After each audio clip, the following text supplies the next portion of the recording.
Bonjour, bienvenue sur Terang Architecture.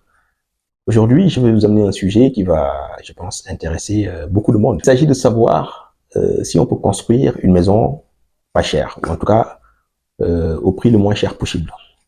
Donc, j'ai pensé à faire ce tutoriel-là pour pouvoir partager avec vous une, euh, une expérience constructive, architecturale, qui puisse permettre, en tout cas, lorsqu'on ne dispose pas de beaucoup de moyens, comme c'est souvent en Afrique le cas, de pouvoir lancer son projet de construction et le construire à son rythme.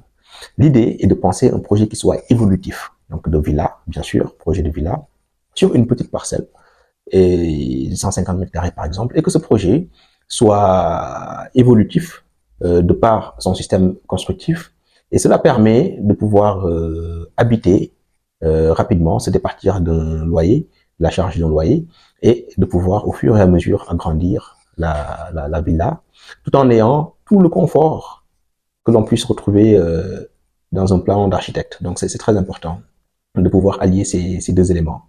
Et donc ce plan que je vais vous proposer, c'est le plan d'un rez-de-chaussée, donc c'est du plan pied, avec donc comme vous pouvez le voir, c'est une villa qui comporte deux chambres, un garage et une chambre parentale, deux chambres simples, un garage et une chambre parentale, donc qui est plus grande que les autres. Et vous avez en plus les pièces techniques, pièces d'eau, cuisine et tout ce qui est cellier, donc qui viennent en plus. Et l'idée, c'est de rester dans l'esprit de nos plans en terrain d'architecture, qui consiste à pouvoir avoir un jardin avant, un jardin arrière, et puis éventuellement un ou plusieurs patios en plus, mais au moins d'avoir ces fameux deux jardins avant et arrière qui permettent d'agrémenter, où on peut planter un arbre et qui permettent d'agrémenter la maison. Et surtout d'avoir le sentiment de se trouver dans une maison et pas dans un appartement. Je le répète, c'est ça notre credo. Et en termes de qualité de vie, c'est pas pareil du tout. Et donc, nous évitons de caler des pièces principales côté rue, justement, ou en tout cas d'avoir des fenêtres, des ouvertures côté rue, collées au mur de clôture, pour éviter qu'il y ait un problème d'intimité, de nuisance sonore, etc., etc. Donc il y a même un problème de sécurité lorsqu'on a des fenêtres à hauteur humaine du côté de la rue. Et donc, comme vous pouvez le voir, ce plan comporte trois zones, en gros trois bandes, en allant du bas vers le haut. Vous avez une première bande avec donc le jardin avant, le bloc jardin avant, euh, salon d'accueil, donc hall d'accueil. Donc il y a un tout premier salon, petit salon. Et donc à droite de cette bande, il y a le garage qui peut être en plein air et qui peut venir s'additionner donc au jardin avant. Le garage se trouve à droite. Et puis à la gauche, vous avez tout ce qui est cellier et la bande de gauche cellier et salle de bain de la chambre parentale. Donc voilà la première bande. La troisième bande, c'est la bande qui est tout à fait au fond. C'est une bande qui est constituée d'un jardin plus terrasse, et puis de deux chambres avec là aussi deux salles de bain pour ces chambres-là. Et vous avez enfin la bande centrale qui est le cœur de la maison. Donc c'est la deuxième bande. La bande centrale est constituée donc d'une grande chambre parentale avec sa salle de bain, d'une cuisine en face, cuisine et pièce d'eau, donc en face donc sur la partie droite, et un escalier qui permet d'accéder à l'étage. Donc et plus un patio qui vient éclairer un peu cet escalier et la cuisine. Vous avez le tout qui est lié par une circulation centrale qui traverse donc toute la villa, donc de l'entrée jusqu'au bout, jusqu'au niveau des chambres. Donc c'est une organisation qui a été pensée de façon très méthodique et surtout évolutive. Je vais vous dire pourquoi.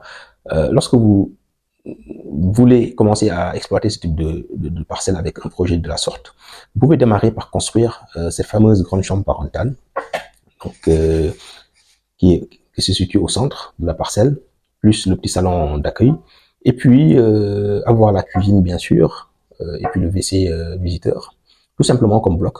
Pour la toiture, vous pouvez même commencer par faire une toiture, soit, bon, si vous voulez éviter la dalle qui coûte très cher, vous pouvez commencer par faire une toiture en tôle, donc provisoire, avec un faux plafond, donc c'est une possibilité. Et puis, par la suite, vous pouvez agrandir cette villa en partant de cette bande centrale, agrandir vers l'avant ou vers l'arrière. Et donc vers l'arrière, vous pouvez rajouter d'abord une chambre avec une salle de bain, rajouter une deuxième chambre plus tard ou faire le tour en même temps. Et vous voyez bien que voilà, tout ça, ça peut s'agrandir de façon organique, quoi. Et donc pour la toiture, idem, ça peut être une toiture en charpente métallique par exemple, plus de la tôle ou des ardoises, peu importe.